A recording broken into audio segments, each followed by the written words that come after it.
আসসালামু আলাইকুম। দুপুরের শীর্ষ সংবাদে স্বাগত জানাচ্ছি আমি শাহনাজ পারভীন। আদানিকে আরও $384 মিলিয়ন পরিশোধ করল বাংলাদেশ। অপরাধের অভিযোগ অস্বীকার করলেন পলাতক শেখ হাসিনা। গোলাম মাওলা রনি টেলিভিশন টক শোতে মিথ্যাচার ও বিভ্রান্তির কথা বলছেন প্রেস সচিব। আবুধাবিতে 83 কোটি টাকার লটারি জিতলেন প্রবাসী বাংলাদেশি। জব্দের আগেই ব্যাংক খালি করেন লোটাস কামাল। ঢাকা মহানগর উত্তর যুবদলের যুগ্ম আহ্বায়ক জাহিদ মোরলকে বহিষ্কার। পাবনা ও কক্সবাজারের পৃথক সড়ক দুর্ঘটনায় নিহত 5। নারায়ণগঞ্জে চতুর্থ বিয়ে করতে তৃতীয় স্ত্রীকে মৃত দেখিয়ে ভুয়া সনদ নিলেন স্বামী। বেনাপোল বন্দরে 20 বাংলাদেশের পাসপোর্ট সহ ভারতীয় ট্রাক চালক আটক। লাফিয়ে লাফিয়ে বাড়ছে চালের দাম, সবজির বাজার চড়া।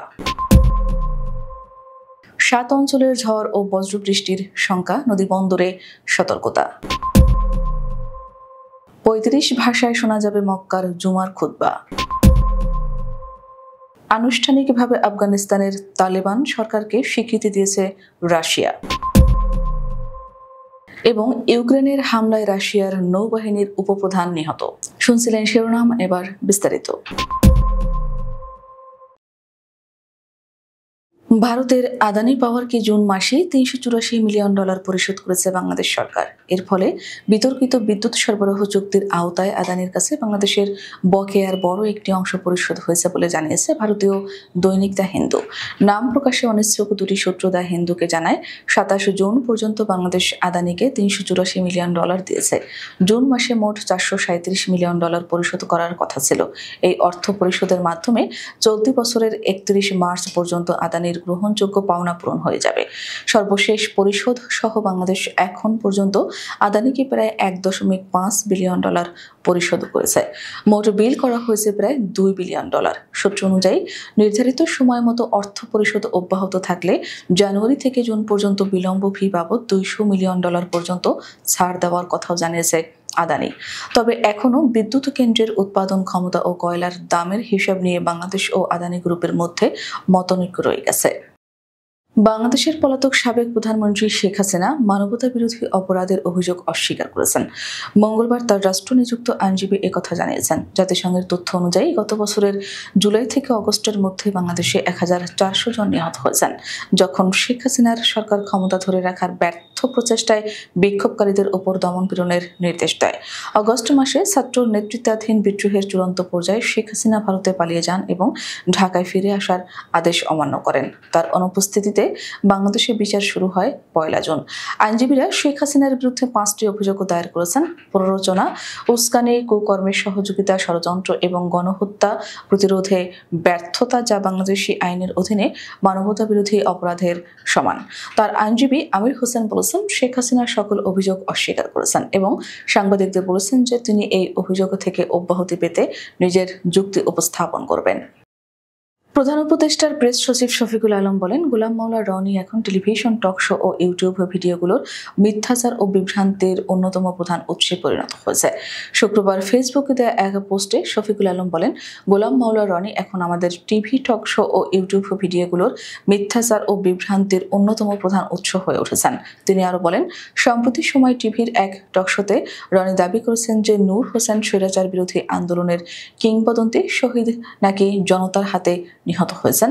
এই মন্তব্যের তীব্র প্রতিবাদ জানিয়ে প্রেস সচিব লিখেন, আমরা সবাই জানি 1987 সালের 10 নভেম্বর জেনারেল এরশাদের নিরাপত্তা বাহিনী গুলি করে হত্যা করেছিল নূর হোসেনকে। প্রশ্ন হচ্ছে, রনি কি এখন ইতিহাস থেকে এরশাদের অপরাধ মুছে ফেলার দায়িত্ব নিয়েছেন?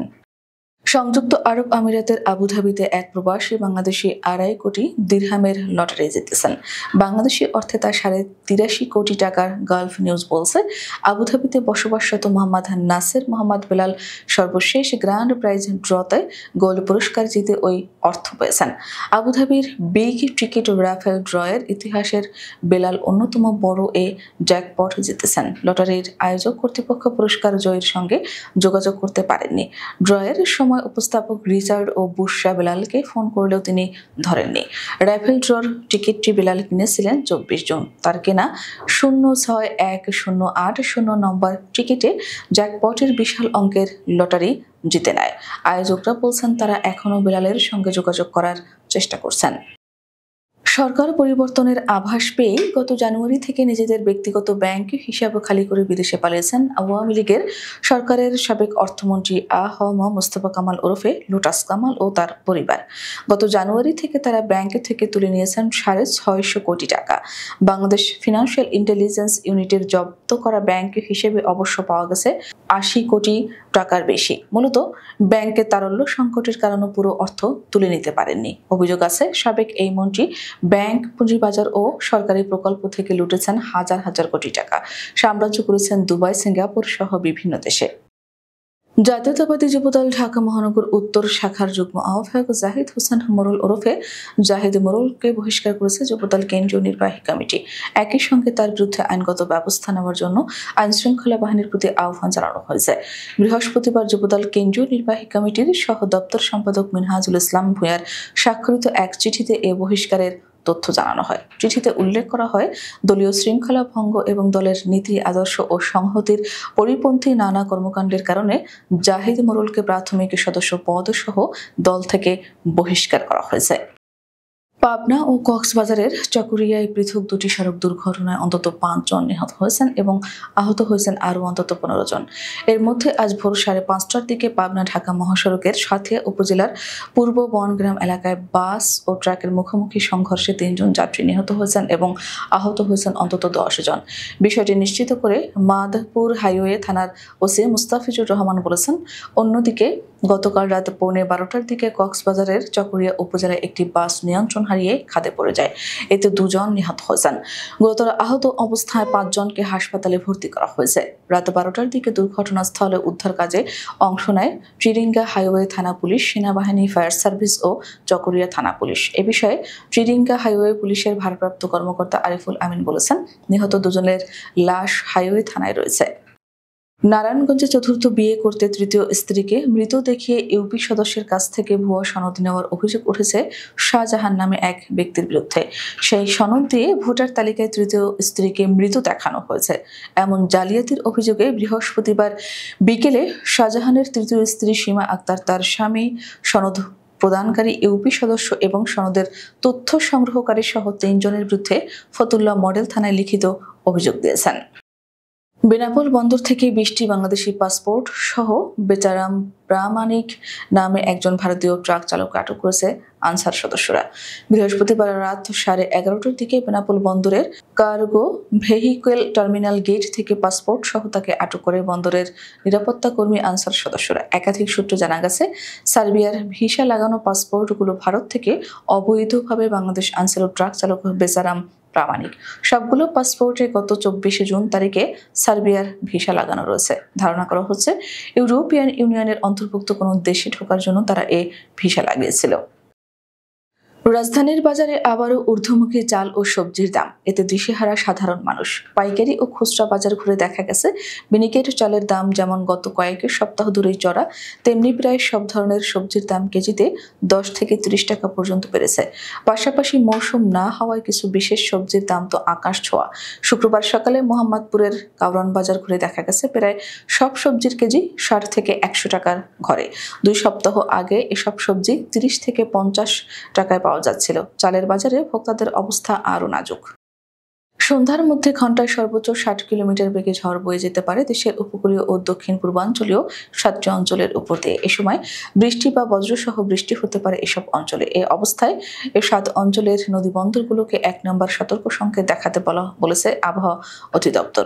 শুক্রবার সকাল 10টা থেকে সন্ধ্যা 6টা পর্যন্ত এই সতর্কতা বলবৎ থাকবে বলে জানিয়েছে কর্তৃপক্ষ। আবহাওয়া অধিদপ্তরের ঝড় সতর্কীকরণ কেন্দ্র থেকে পাঠানো বিজ্ঞপ্তিতে বলা হয়েছে, খুলনা, বরিশাল, পটুয়াখালী, নোয়াখালী, কুমিল্লা, চট্টগ্রাম ও কক্সবাজার অঞ্চলের উপর দিয়ে দক্ষিণ অথবা দক্ষিণ পশ্চিম দিক থেকে ঘন্টায় 45 থেকে 60 কিলোমিটার গতিতে অস্থায়ীভাবে ঝড় বয়ে যেতে পারে। এ সময় বৃষ্টি অথবা বজ্রসহ বৃষ্টি হতে পারে এসব অঞ্চলে। এই অবস্থায় সংশ্লিষ্ট অঞ্চলগুলোর অভ্যন্তরীণ নদী বন্দরগুলোকে 1 নম্বর সতর্ক সংকেত দেখাতে বলা হয়েছে। ইতিহাসে প্রথমবারের মতো বিশ্বের ৩৫টি ভাষায় সরাসরি অনুবাদ করা হবে মক্কার গ্র্যান্ড মসজিদে অনুষ্ঠিত জুমার খুতবা। শুক্রবার পবিত্র মসজিদুল হারাম ও মসজিদে নববীর ধর্ম বিষয়ক প্রেসিডেন্সি এই ঘোষণা দেন। এদিন খুতবা প্রদান ও জুমার নামাজের ইমামতি করবেন ধর্ম বিষয়ক প্রেসিডেন্সির প্রধান শেখ আব্দুর রহমান আস সুদাইস। রাশিয়া আনুষ্ঠানিকভাবে আফগানিস্তানের তালেবান সরকারকে স্বীকৃতি দিয়েছে। এর মধ্য দিয়ে তালেবান প্রশাসনকে আনুষ্ঠানিকভাবে স্বীকৃতি দেওয়া বিশ্বের প্রথম দেশ হলো রাশিয়া। আফগানিস্তানে নিযুক্ত তালেবান সরকারের নতুন রাষ্ট্রদূতের পরিচয়পত্র গ্রহণ করে এই স্বীকৃতি দেওয়া হয়।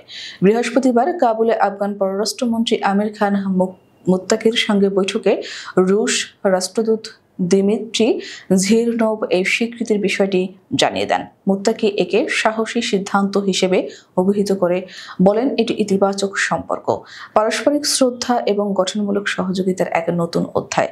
রাশিয়ার এই সিদ্ধান্ত অন্য দেশগুলোর জন্য একটি দৃষ্টান্ত হয়ে থাকবে।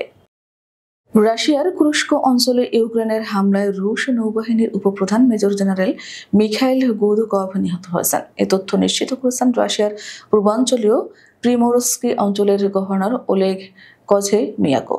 মিখাইল গুদকভ রুশ নৌবাহিনীর উপপ্রধান ছিলেন এবং একই সঙ্গে ইউক্রেনে যুদ্ধরত একটি ব্রিগেডের নেতৃত্বে ছিলেন।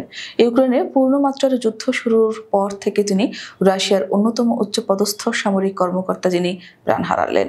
রাশিয়ার প্রতিরক্ষা মন্ত্রণালয় বৃহস্পতিবার গুদকভের মৃত্যুর খবর আনুষ্ঠানিকভাবে নিশ্চিত করেছে। আমাদের পরবর্তী রাতের শীর্ষ সংবাদ দেখার আমন্ত্রণ জানিয়ে এখনকার মতো বিদায় নিচ্ছি।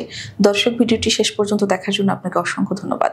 নিত্য নতুন সংবাদ পেতে আমাদের ইউটিউব চ্যানেলটি সাবস্ক্রাইব করুন ও নিয়মিত নোটিফিকেশন পেতে বেল বাটনটি ক্লিক করুন এবং আমাদের ফেসবুক পেজটিতে লাইক করুন। এছাড়াও আমাদের ভিডিওতে লাইক দিয়ে শেয়ার করুন। আল্লাহ হাফেজ।